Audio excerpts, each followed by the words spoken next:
Itong gagamitin ko? Tita. Oo. Dali lang, nagbibideo ako.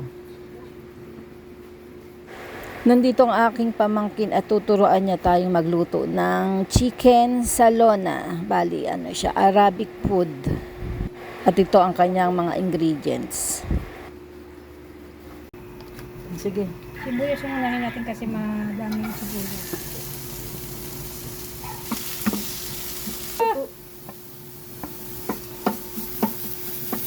Set aside. Ayan.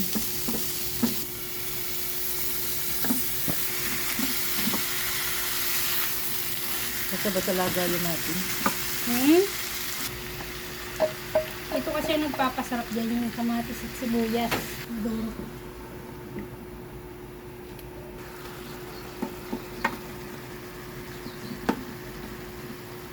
Gaano karami ang kailangan mo, BDO?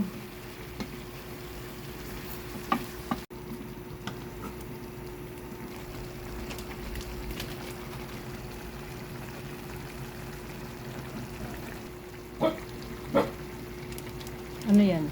Cinnamon powder. Pala turmeric yan. Pinaka-importante. Balik natin. Konti lang.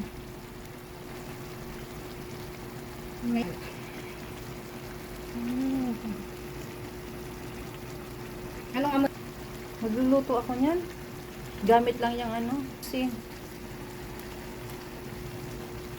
grabing anghang yan. Kaya pala ano. Hindi pala siya maanghang. Maanghang lang yung kulay niya. Kasi pulang-pula. Bali, inilagay niya lahat ang Mali mga tayo seasoning. Tsaka spices. Pagkatapos, igisa. Gulay na. Tapos tutubigan.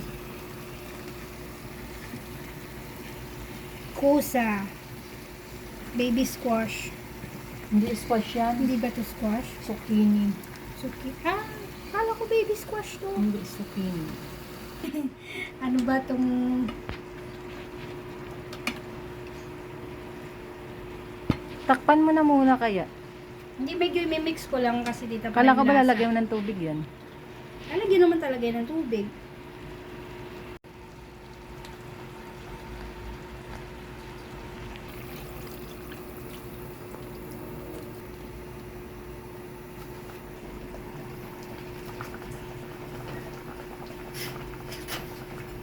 Titikman natin kung ano ang lasa.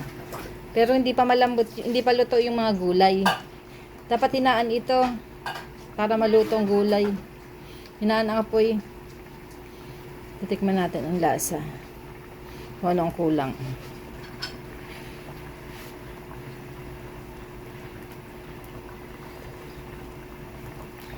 Parang medyo matabang. Sa palagay ko, kailangan nating dagdagan ng tomato paste para medyo malapot. At ano, iodized salt. Yan. Kasi yun yung tansyahan ko sa asin. Isang... Pero pwede rin yan kung gusto mo. Yung maasim-asim. Pero may asim naman akong nalalasahan eh. Ito na yun, ito na yun. Okay na, okay na.